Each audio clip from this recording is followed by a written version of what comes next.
नमस्कार, आदाब। मैं आपके साथ प्रतीक। आपका स्वागत है द थिंकर शो में। ये कितना सच है कि महात्मा गांधी ने भगत सिंह को फांसी से बचाने की कोशिश नहीं की थी? क्या ऐसा अक्सर नहीं होता कि चर्चा भगत सिंह की छिड़े और बात थोड़ी आगे बढ़ते ही गांधी तक जा पहुंचती हो? लेकिन ऐसी कितनी ही चर्चाएं प्रायः एक ऐसे मोड़ पर खत्म होती देखी जाती हैं, जहां महज 23 साल के नौजवान भगत सिंह की अद्भुत शहादत का गुमान और एक बूढ़े गांधी द्वारा उसे बचाया न जा सकने की शिकायत एक साथ मौजूद होती है। भगत सिंह पर बनाई गई बम्बैया फिल्में हों या सोशल मीडिया पर युवाओं की जोशीली अभिव्यक्तियां, कई बार गांधी इनमें एक नकारात्मक भूमिका में देखे दिखाए जाते हैं। इतना तक कि मानो भगत सिंह के नायकत्व के बरक्स असली खलनायक ब्रिटिश हुकूमत न होकर गांधी ही हूँ। यही वजह है कि ऐतिहासिक तथ्यों के साथ भारी छेड़छाड़ के इस विचित्र दौर में भगत सिंह बनाम गांधी के इस प्रचलित नैरेटिव का एक तटस्थ मूल्यांकन किया जाना जरूरी हो जाता है। भगत सिंह को फांसी दिए जाने के बाद उनके समर्थकों के आक्रोश पर महात्मा गांधी की क्या राय थी? 24 मार्च 1931 के दिन भगत सिंह को फांसी दिए जाने की अगली सुबह गांधी जैसे ही आज के पाकिस्तान के कराची के पास मालिर स्टेशन पर पहुंचे तो लाल कुर्तीधारी नौजवान भारत सभा के युवकों ने काले कपड़े से बने फूलों की माला गांधी जी को भेंट की। स्वयं गांधी जी के शब्दों में, काले कपड़े के वे फूल तीनों देशभक्तों की चिता की राख के प्रतीक थे। 26 मार्च को कराची में प्रेस के प्रतिनिधियों को संबोधित करते हुए उन्होंने कहा, मैं भगत सिंह और उनके साथियों की मौत की सजा में बदलाव नहीं करा सका और इसी कारण नौजवानों ने मेरे प्रति अपने क्रोध का प्रदर्शन किया। ये युवक चाहते तो इन फूलों को मेरे ऊपर बरसा भी सकते थे या मुझ पर फेंक भी सकते थे, पर उन्होंने यह सब न करके मुझे अपने हाथों से फूल लेने की छूट दी और मैंने कृतज्ञतापूर्वक इन फूलों को लिया। बेशक उन्होंने गांधीवाद का नाश हो और गांधी वापस जाओ के नारे लगाए और इसी में मैं उनके क्रोध का सही प्रदर्शन मानता हूँ। लेकिन इसी प्रेस कॉन्फ्रेंस में उन्होंने आगे कहा था, आत्मदमन और कायरता से भरे दब्बू पने वाले इस देश में हमें इतना अधिक साहस और बलिदान नहीं मिल सकता। भगत सिंह के साहस और बलिदान के सामने मस्तक नत हो जाता है, लेकिन यदि मैं अपने नौजवान भाइयों को नाराज किए बिना कह सकूं तो मुझे इससे भी बड़े साहस को देखने की इच्छा है। मैं एक ऐसा नम्र, सभ्य और अहिंसक साहस चाहता हूं जो किसी को चोट पहुंचाए बिना या मन में किसी को चोट पहुंचाने का तनिक भी विचार रखे बिना फांसी पर झूल जाए। अहिंसा को जीवन साधना और लक्ष्य मानने वाले गांधी तो मृत्युदंड के ही विरोधी थे। भगत सिंह को फांसी से बचाने में गांधी के विफल रहने के बारे में प्रचलित धारणाओं को इस नजरिए से भी देखा जाना चाहिए। अहिंसा के साधक गांधी किसी भी व्यक्ति को किसी भी प्रकार की सजा देने के विरोधी रहे थे। भगत सिंह से पहले उन्होंने अन्य मामलों में भी किसी को भी मृत्युदंड दिए जाने का विरोध किया था। उच्च कोटि के आस्तिक गांधी यह मानते थे कि किसी की जान लेने का हक केवल उसे ही है जिसने वह प्राण दिया है, यानी प्रकृति का नियम या ईश्वर ही किसी की जान ले सकता है, ना कि कोई मनुष्य, सरकार या मनुष्य द्वारा बनाई कोई व्यवस्था। 26 मार्च 1931 को कराची अधिवेशन में भगत सिंह के संदर्भ में ही बोलते हुए उन्होंने कहा था, आपको जानना चाहिए कि खूनी को, चोर को, डाकू को भी सजा देना मेरे धर्म के विरुद्ध है। इसलिए इस शक की तो कोई वजह ही नहीं हो सकती कि मैं भगत सिंह को बचाना नहीं चाहता था। इस सभा में नौजवान भारत सभा के सदस्य भी बड़ी संख्या में मौजूद थे। दीवान चमनलाल जो नौजवान भारत सभा के सचिव थे, वे तो गांधी के अन्यतम सहयोगियों में से ही थे और वहां भी उनके साथ ही थे। इतने संवेदनशील और भावुक माहौल में भी गांधी पूरे होश में और पूरी करुणा से अपनी बात रख रहे थे। तभी किसी ने चिल्लाकर पूछा, आपने भगत सिंह को बचाने के लिए किया क्या? इस पर गांधी ने जवाब दिया, मैं यहाँ अपना बचाव करने के लिए नहीं बैठा था, इसलिए मैंने आपको विस्तार से यह नहीं बताया कि भगत सिंह और उनके साथियों को बचाने के लिए मैंने क्या क्या किया। मैं वाइसरॉय को जिस तरह समझा सकता था उस तरह से मैंने समझाया। समझाने की जितनी शक्ति मुझ में थी सब मैंने उस पर आजमा देखी। भगत सिंह कि परिवार वालों के साथ निश्चित आखिरी मुलाकात के दिन यानी 23 मार्च को सवेरे मैंने वायसराय को एक खानगी अनौपचारिक खत लिखा। उसमें मैंने अपनी सारी आत्मा उड़ेल दी थी, पर सब बेकार हुआ। भगत सिंह को बचाने के लिए वायसरॉय को लिखी उस अनौपचारिक चिट्ठी में गांधी जी ने उन्हें जनमत का वास्ता देते हुए लिखा था, जनमत चाहे सही हो या गलत, सजा में रियायत चाहता है। जब कोई सिद्धांत दांव पर ना हो तो लोकमत का मान रखना हमारा कर्तव्य हो जाता है।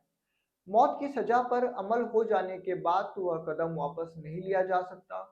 यदि आप यह सोचते हैं कि फैसले में थोड़ी सी भी गुंजाइश है, तो मैं आपसे यह प्रार्थना करूंगा कि इस सजा को, जिसे फिर वापस नहीं लिया जा सकता, आगे और विचार करने के लिए स्थगित कर दें। दया कभी निसफल नहीं जाती। भगत सिंह के बचपन के एक साथी जयदेव गुप्ता, जो सभा में मौजूद थे, उन्होंने बाद में लिखा कि उस सभा का वातावरण मिश्रित प्रकार का था। लोग दो धड़ों में बट गए थे। एक धड़ा गांधी के पक्ष में था और दूसरा विरोध में। लेकिन महात्मा गांधी इतने अद्भुत वक्ता थे कि उन्होंने अपनी तार्किक बातों, मीठी आवाज, शांत और मृदुल अंदाज में सबको यह भरोसा दिला दिया कि भगत सिंह को बचाने की जितनी कोशिश की जा सकती थी, वह की गई। लेकिन तब भी और आज भी एक ऐसा वर्ग है जो मानता है कि संयोगवश उसी दौरान एक अन्य संदर्भ में हो रहे गांधी इरविन समझौते में भगत सिंह की रिहाई भी एक शर्त के रूप में डाली जा सकती थी। गांधी ने इसका जवाब देते हुए इसी सभा में कहा था, आप कहेंगे कि मुझे एक बात और करनी चाहिए थी, सजा को घटाने के लिए समझौते में एक शर्त रखनी चाहिए थी। ऐसा नहीं हो सकता था, और समझौता वापस ले लेने की धमकी को तो विश्वासघात कहा जाता। कार्य समिति इस बात में मेरे साथ थी कि सजा को घटाने की शर्त समझौते की शर्त नहीं हो सकती थी, इसलिए मैं इसकी चर्चा तो समझौते की बातों से अलग ही कर सकता था। मैंने उदारता की आशा की थी, मेरी वह आशा सफल होने वाली नहीं थी, पर इस कारण समझौता तो कभी नहीं तोड़ा जा सकता। इससे करीब 2 महीने पहले 31 जनवरी 1931 को भी इलाहाबाद में गांधी कह चुके थे, जिन कैदियों को फांसी की सजा मिली है उन कैदियों को फांसी नहीं मिलनी चाहिए, पर यह तो मेरी निजी राय है। इसे समझौते की शर्त बना सकते हैं या नहीं, यह नहीं कहा जा सकता।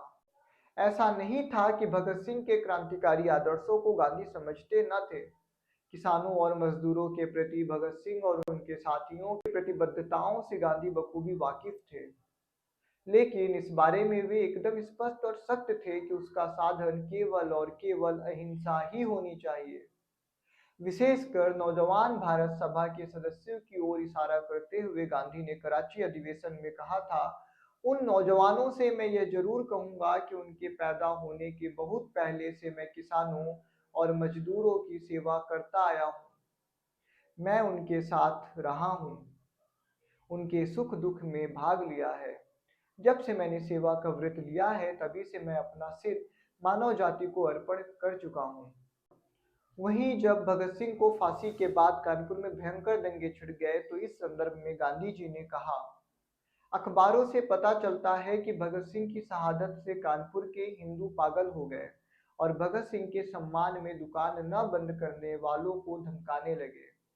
नतीजा आपको मालूम ही है। मेरा विश्वास है कि अगर भगत सिंह की आत्मा कानपुर के इस कांड को देख रही है, तो वह अवश्य गहरी वेदना और शर्म में अनुभव करती होगी। मैं यह इसलिए कहता हूँ कि मैंने सुना है कि वह अपनी टेक का पक्का था। भगत सिंह को फांसी मिलने के 1 महीने पहले जब गांधी वाइसरॉय से मिलने गए थे, तब भी उन्होंने भगत सिंह की सजा मुलतवी करने की मांग की थी। बिरला द्वारा इस मुलाकात के बारे में पूछे जाने पर 18 फरवरी 1931 को गांधी ने कहा था, मैंने उनसे भगत सिंह की बात की। मैंने भगत सिंह के बारे में कहा, वह बहादुर तो है ही, पर उसका दिमाग ठिकाने नहीं है, इतना जरूर कहूंगा। फिर भी मृत्युदंड बुरी चीज है, क्योंकि वह ऐसे व्यक्ति को सुधरने का अवसर नहीं देती। मैं तो मानवीय दृष्टिकोण से यह बात आपके सामने रख रहा हूँ और देश में नाहक तूफान न उठ खड़ा हो, इसलिए सजा मुलतवी कर देने का इच्छुक हूँ। मैं तो उसे छोड़ दूं, लेकिन कोई सरकार उसे छोड़ देगी ऐसी आशा मुझे नहीं है। दरअसल भगत सिंह के बारे में ब्रिटिश हुकूमत शुरू से ही गलतफहमियों का शिकार थी। क्रांतिकारियों के तौर तरीकों के बारे में यह गलतफहमी उस दौरान भारतीयों के एक बड़े वर्ग में भी मौजूद थी। ऊपर ऊपर से हिंसक दिखने वाले तौर तरीकों की वजह से ब्रिटिश हुकूमत इन इनकलाबियों के प्रति बेहद सख्त रवैया अपनाए हुए थी।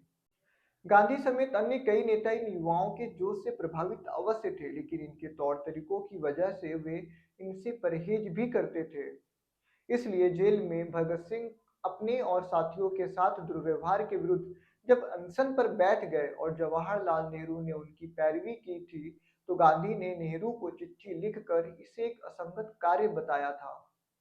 भगत सिंह और उनके साथियों के प्रति ब्रिटिश हुकूमत पैरानोइया की हद तक भयभीत हो चुकी थी और इसलिए सरकारी गुप्तचर उन सभी के पीछे पड़े हुए थे जिनके बारे में उन्हें थोड़ा सा भी लगता था कि इन्हें भगत सिंह से सहानुभूति हो सकती है।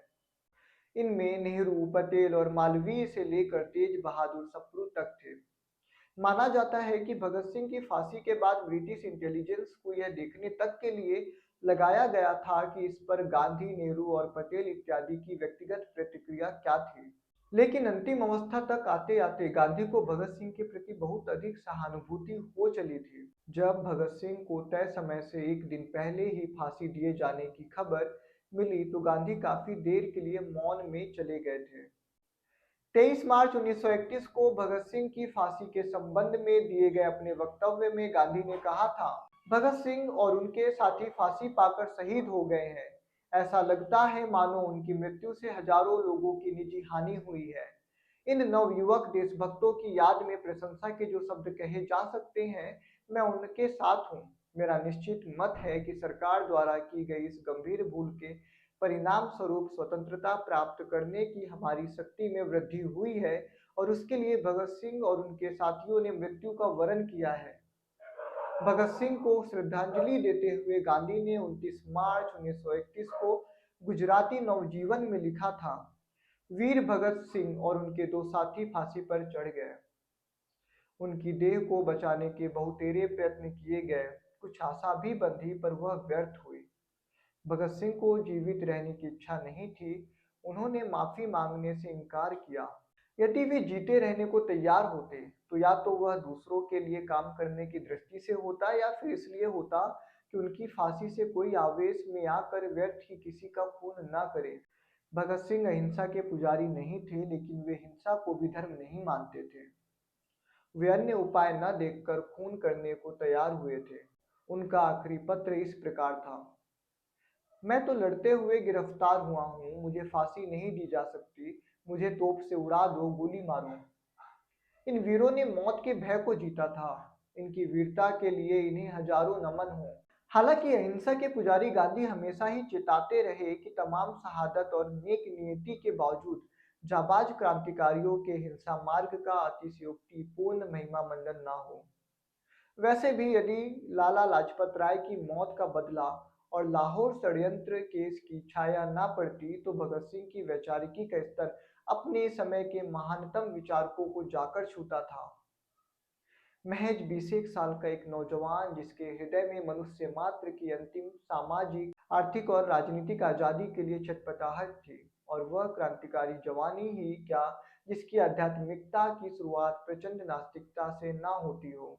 इसलिए यदि भगत सिंह स्वयं जीते रहते तो गांधी का इतना बुरा ना मानते। ठीक वैसे ही जैसे सुभाष चंद्र बोस ने अंत तक महात्मा गांधी के प्रति श्रद्धा रखी। भगत सिंह की क्रांतिकारिता को समझने के लिए जिस स्तर की करुणा हमें चाहिए होगी, शायद वैसी ही करुणा गांधी की स्थिति को समझने के लिए हम में समानुभूति भी पैदा करेगी। Thank you so much.